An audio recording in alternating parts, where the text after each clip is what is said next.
And then second, I hope you got some encouraging lessons because, whoo, child, it's rough out here in these Yes, nonprofit yes. streets.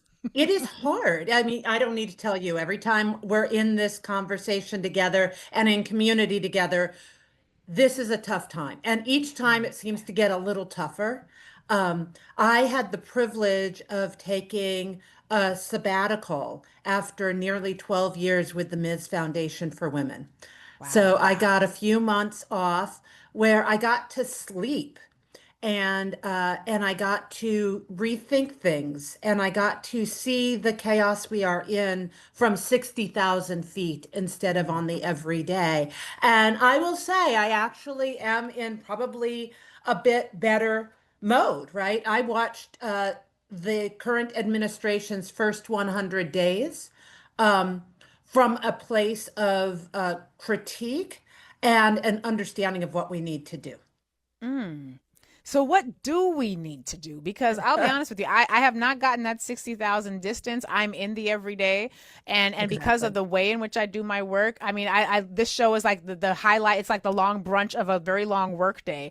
But I'm definitely in the everyday of it, and it is really hard for those of us who can't take that step back to get some clearance and into Yeah. what it is that we actually are looking at. What were you able to see with that 60,000 foot view that perhaps those of us who are sort of had our nose right up to the glass haven't yet been able to figure out? Yeah, so a couple of things that I keep in mind and that I was reminded of while I was taking some time. And I've been back for 2.5 months. So just so we know, Mm, the back in came really hard and really fast. I But bet. let me start with this. I want to thank all of you who are nonprofit leaders out there, Mm, because what yeah. you are doing on a daily basis, however you are doing it, is what we need to do in this country right now. Mm. During my sabbatical, I had the opportunity to go to South Africa. The reason I bring it up is because I think sometimes we think we are the first ones to do it and the only ones to do it here in the United Whew. States. Mm, And that we're, and oftentimes I hear from our nonprofit leaders, we feel like we're doing it by ourselves, right? yeah. Yep.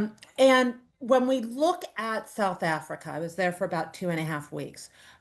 We remember that only 30 years ago, 40 years ago, they had apartheid, right? That wasn't Mm, that long ago, right? right.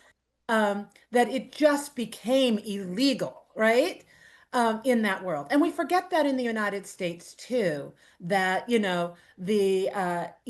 all of the bills that have passed that recognize people of color, regardless of what this current administration is doing, is not hundreds of years old, Right. right?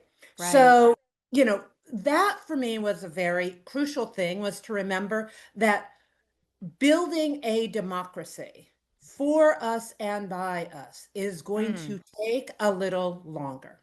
yeah. So, second thing I would say, get ready for the marathon. This is not a sprint. Okay. And so space it out. That crisis will be there tomorrow. And Mm, I know that sounds awful and nobody wants to know that.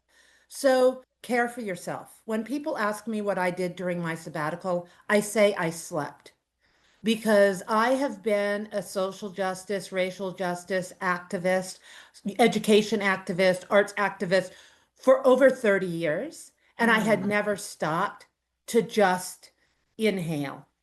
The last thing I'll end with, and then we can get into a much broader conversation, was I had the privilege of sitting with Gracia Michelle, who was Nelson Mandela's widow, and mm. for about an hour and a half, which was a gift and presence and prize unto itself.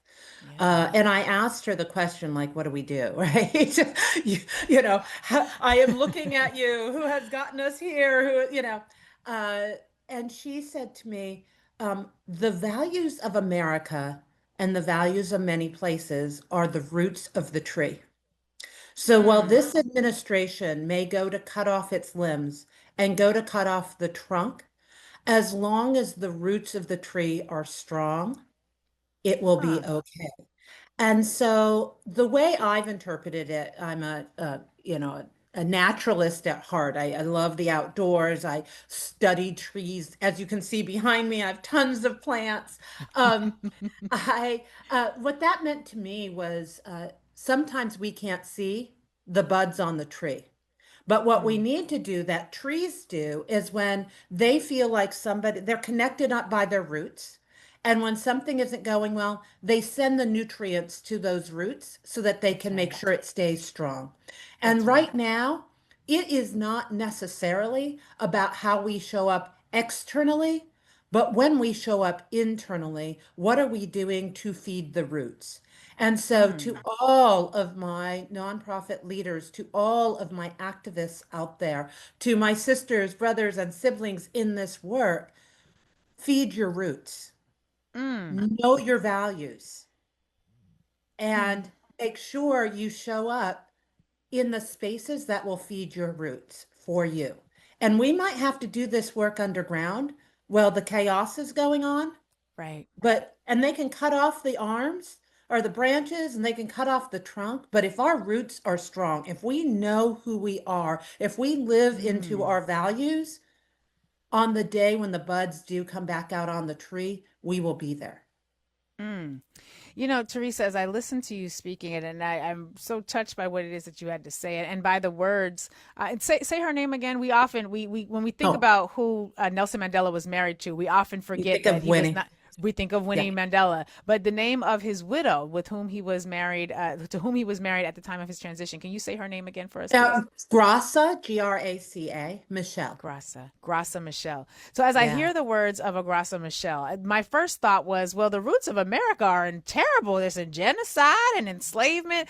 But then as I kept listening, it's not necessarily the roots of this country, this American enterprise. It's, I think, Democracy.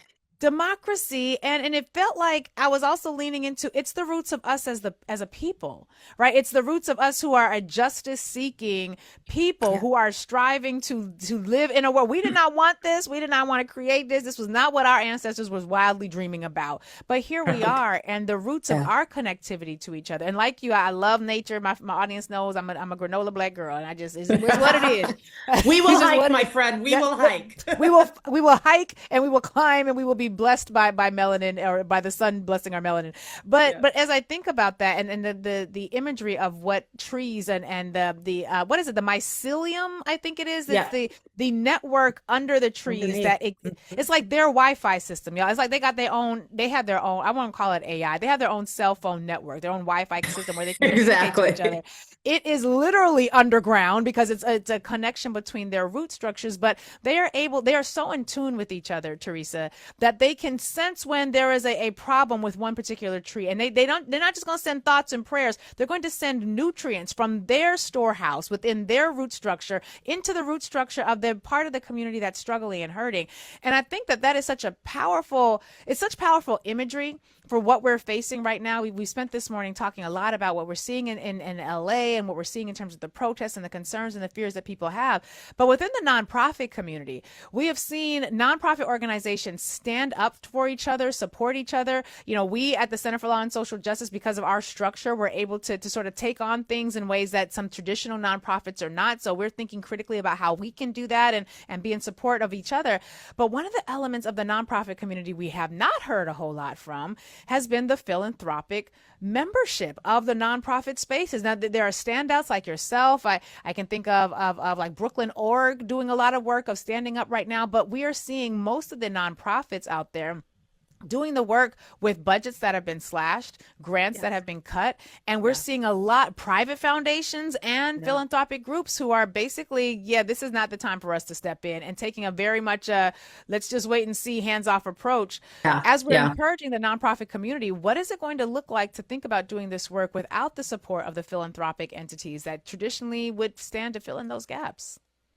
Yeah. So I think one of the things we have to come to terms with is the gaps being left by government cannot be filled by philanthropy. big P Wow. philanthropy. So, Yeah. and we just have to get our hands around that. That's awful. And I Mm. know nobody wants to hear me say that, but there's a truth to that. And we need And the truth. We need to yeah, know what, because a lot of people are looking to charity, and I'm like, y'all, do y'all know the difference between a federal budget for the government versus what a charitable organization is able to come up with? There, it's night and day on two right, different planets. There's no right. comparison.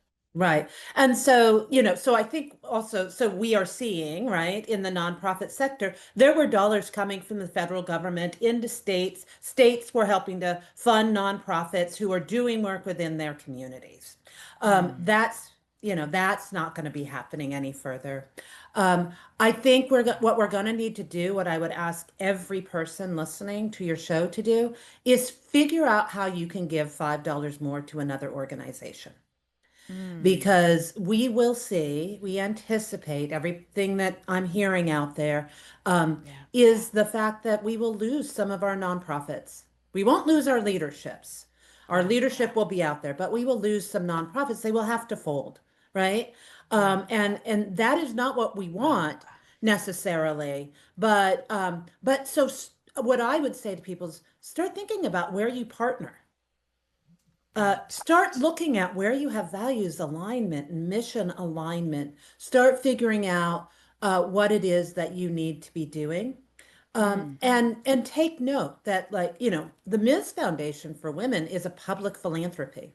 So just like every other nonprofit out there, if we don't raise the money, we can't move the money, right? Right. But we are not a Ford or a Kellogg or, some of those big foundations, they have big endowments that they Mm-hmm. draw down off of. They don't have to necessarily raise the same kind of dollars. So, Right. I think what we have done at the Ms. Foundation is we have signed on and are lifting up the way we do the work at the Ms. Foundation, around, trust-based philanthropy, multi-year. We try to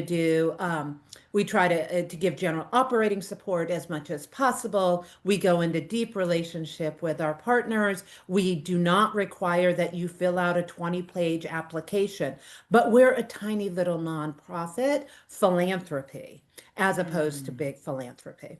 And Right. big philanthropy, what we've asked big philanthropy to do is to do it the way we're doing it. If they Mm. want results, if Right. they want to see it in the end, it will not happen overnight. These are what we are having to do now is feed the roots, because we will not bloom for a couple more years. Not in the Wow. same way. Not in the Yeah. same way. But what we will get, we're going to get what's going on in LA, where we show up for each other. Mm. Now, the government's reaction is like, I can't swear on your show, but I ain't mean, you good, technically right? can, but I try not to when I have guests on, because I know if y'all want to use the media, you don't necessarily want me saying how I really feel. Exactly. But we know what it is. We know what Yeah. those words are. Yeah. I mean, it really is. It's really, really, quote unquote, a shit show. Yeah.